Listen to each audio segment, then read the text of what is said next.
Hi guys, I'm Manjeeta and thank you for being my darling subscribers. Today we're going to talk about something which is very important. I will teach you 5 power-packed words or vocabulary which you can definitely use in your English speaking section of IELTS and you will score higher marks. Trust me.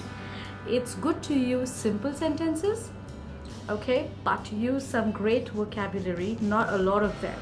Just space it really well and use just 5 or 6 good vocabulary or great words in English, and then that's the mantra of scoring good marks.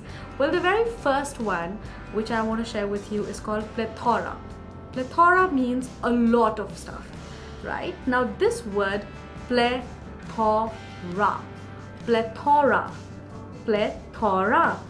so this word you can use for a lot of things. You can say, while if you're talking about hobbies, you can say I have plethora of hobbies, a lot of hobbies, but this is my favorite one. Or I went to a particular place, it has plethora of food items, plethora of cuisines, plethora of malls, plethora of shopping complexes.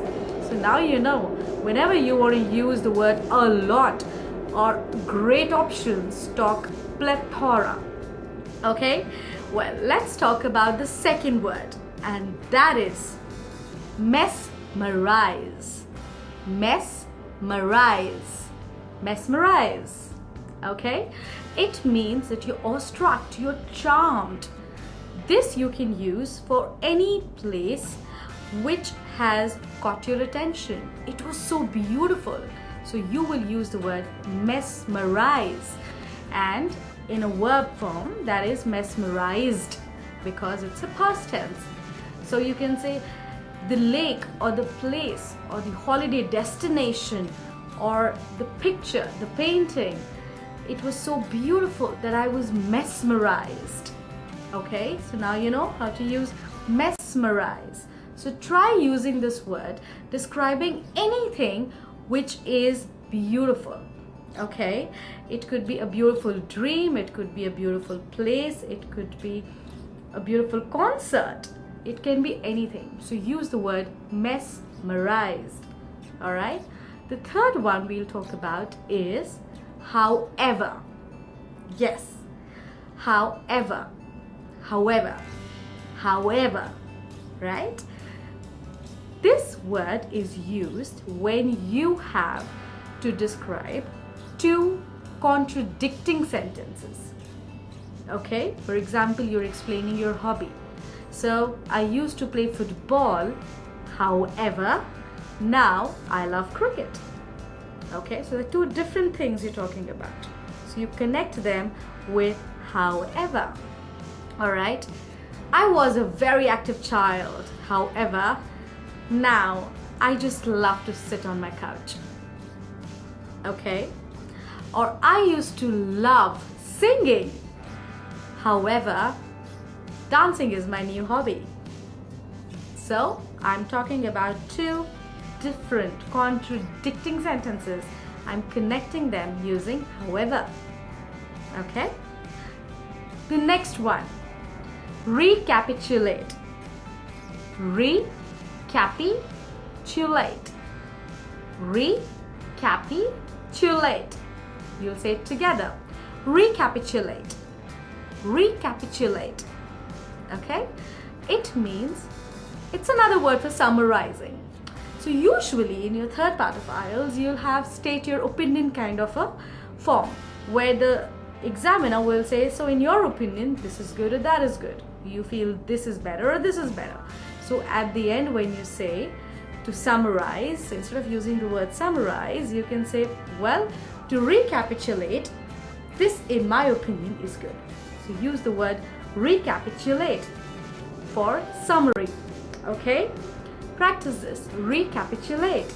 All right, and the last one, of course, we all are caught into this most of the times, and that word is dilemma. All right, dilemma. It means when you are in a situation where you have to make you're between 2 difficult choices and both are unpleasant.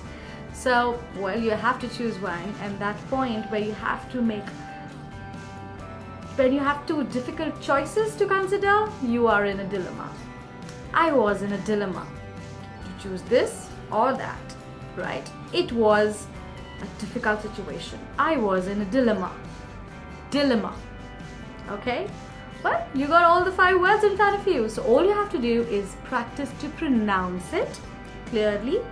And my tip is, whenever you use these words, in whatever sentences you're forming, in the sense that in whatever situation comes in, try to use these words, of course, in the correct form and at the correct places. But I've given you these generic words. You can use them in whatever situation is coming in front of you. If it's hobbies, use, or it's food, it's shopping centers, whatever. You can use plethora very nicely. If it's about describing a beauty or how enchanted you were, you can use mesmerized, right? So you've got the whole gist of how to do it. Please practice to pronounce it. Practice it in front of a mirror, and whenever you use this word or whichever one of these 5 words which I'm saying, pause. As in, by pause I mean take it slow.